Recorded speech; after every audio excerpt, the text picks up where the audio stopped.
Production and devastating effects of the drug fentanyl. Illicit use of the synthetic opioid painkiller has ravaged the United States, and Mexican drug cartels now see huge profits and an addicted market for the drug. With the support of the Pulitzer Center from Sinaloa State in Mexico, special correspondent Monica Villamizar and videographer Zach Fannin report. A handful of dirt is thrown into the wind to gauge the way it's blowing. It's important work because one gust in the wrong direction and any mistake in this delicate process could lead to death. Your life is at stake. An experienced cook knows to look at the direction of the wind and to turn around when the wind turns, and he knows that this is vital. There are people who get sick. This process starts very toxic, but the toxicity fades. An expert knows towards the end you can get close to the pot. If the toxicity was high at that point, you could not even get near to empty the pot. That is when the black goat is made. Heroin is usually called black goat, but these drug makers are not using poppy plants as the raw materials. Instead, they start with this synthetic powder, which is cooked over an open flame. The drug is called fentanyl, and we're at the heart of the industry, inside the western Mexican state of Sinaloa. We've been given rare access to one of the Sinaloa cartel's fentanyl labs. It's quite ingenious because they've set it up in the middle of those cows, and because there's so many police operations right now in the area, the cows provide a perfect cover. Now, we've been advised to wear a respirator and goggles because fentanyl is very, very toxic, and many of these cooks have died just by inhaling it.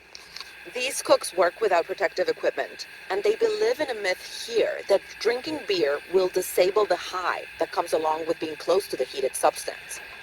This man, who we're calling Pedro, is one of the first links in a chain that sends fentanyl from Mexico to the United States. This package of fentanyl, which is sold as a competitor to heroin, weighs 11 pounds and sells for $15,000 in Sinaloa's capital, Culiacan. The further the product travels, the more valuable it gets. By the time it arrives in America, 11 pounds could sell for $100,000. Fentanyl has proven to be a diabolical game changer for the cartels. It's inexpensive, it can be mixed into drugs like cocaine, methamphetamine, and other opiates. Right now, as fentanyl is stronger than anything, a little fentanyl could make 11 pounds of black goat, and it is stronger than the poppy flower. That's why people gave up on heroin. It's way cheaper with fentanyl. So many people in America are dying of fentanyl overdose. So do you feel somehow responsible since what they're consuming is made here? Well, it is something that one who consumes decides on his own. Drugs are bad and addictive. Consumers are aware that the effect doesn't last long, but they cannot go without it. Although they know that it is wrong, it is addictive. Have you had any of your friends die making it? So many died for a few pesos. We all like money. There are people who aspire to have better things, but the big money is not made by us. It's made by others. Many workers have no other job. It's a hustle. Many in the region are self-taught chemists working in a low-tech, multi-million-dollar operation. These men used to be farmers until their home state became the stronghold of the powerful Sinaloa cartel, once run by this man, Joaquin Guzman, nicknamed El Chapo. He's now serving a life sentence in an American prison. Writer Joan Grillo explains that fentanyl and synthetics are easier to produce than crop-based drugs like heroin or cocaine. You don't have to care about protecting those from military.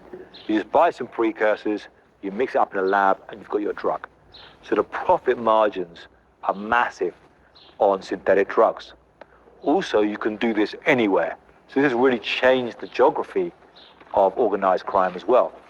We can find labs all over the country. You can see labs for synthetic drugs on the outskirts of Mexico City. You can see labs right on the border with the United States. With El Chapo serving life, his 3 sons, known as the Chapitos or Little Chapos, were left to run the criminal empire. Back in 2019, the Mexican military arrested one of them, but was forced to let him go after the Sinaloa cartel barricaded the city of Culiacan and overpowered the soldiers. Mexico has a dysfunctional justice system. And it not only means that criminals can get away with murder, and you have some states where you have a 98% impunity for murder, which means that cartels develop this power as their alternative version of offering security. We reached out to Mexico's Department of Justice, but we were not granted an interview. Some of Mexico's biggest drug bosses were from Sinaloa state. The capital city, Culiacan, remains a safe space for criminal families to live in peace. This is not an upscale neighborhood. It's actually a cartel cemetery in Culiacan, and a reminder of the deadly cost of the illicit drug business. Many who lie inside these tombs were once top players. Their final resting places are equipped with party rooms, security systems, surveillance cameras, and air conditioning. The drug business has generated so much violence that there is a cult of death here. Its icon is Santa Muerte, or Saint Death. Saturnino Lozoya takes care of this shrine in Sinaloa state. Some people say that they are afraid of her. That is why some don't get near here. I have never been afraid of death. I know that I'm going to die one day, and she is going to take care of me. I know she will take me away, but I don't know where to. Sinaloa is also home to narcos that manufacture fentanyl pills inside homemade labs that are run by chemists like this man. He says he's always alert, as too much exposure to fentanyl, even in pill form, can be deadly. The chemist says he makes 150,000 pills on a good day, which are worth about $90,000 in Sinaloa. The same pills can fetch about 10 or 20 times that price when they hit the streets of America. The pills are marked M30, M20, and M10. M30 carries 30 milligrams of fentanyl. The other has 10 milligrams. Some inferior pills aren't clearly marked, but these are the good ones, the M30. A few years back, he made Oxycontin pills, another opioid painkiller. But today he only makes fentanyl, which is much stronger and deadlier. Since fentanyl is added into almost every drug in the illicit market, it helps explain the cause of over 90,000 overdose deaths last year in the United States. The cartel chemist says the spike in overdose deaths is the fault of local dealers in America who changed the original dosage. Look, it has been known that there are many problems in the U.S. People are dying. What happens is that people take our product and they put more stuff into it. Then they modify it. Our formula does not kill. But if you change the product, then there can be a big problem. The pills are wrapped in carbon paper and tape. The tape protects them from sniffing dogs. The paper hides them from X-ray machines. Before they are exported, they are tested. A pill that has the right amount of active ingredient has a faint smell of popcorn. The chemist gave us a peek at how they hide drugs in the back of cars that are sent north to America. I asked him if this car will cross the border or if the drugs will be transferred to another vehicle. Sometimes. It depends. It depends on movement across the route. The chemist tells us we have to leave.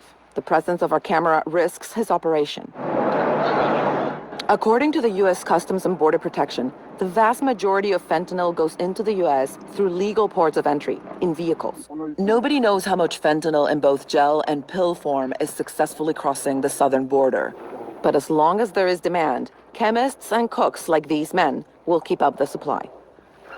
For the PBS NewsHour, I'm Monica Villamizar in Culiacan, Sinaloa. Just stunning to have that access.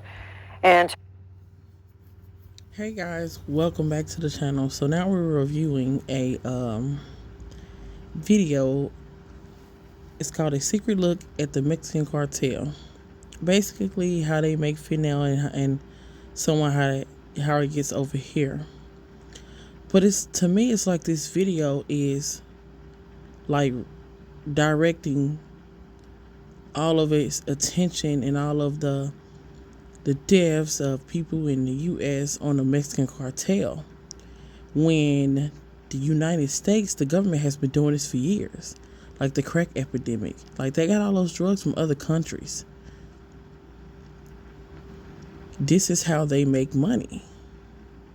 The U.S. government, other countries, the Mexican cartel. This is how they make money.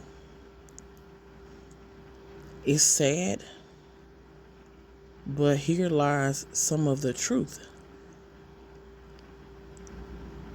The United States bought drugs from other countries and put crack in black neighborhoods. Like, this has just not started. This has been going on for over 50 years and longer than that.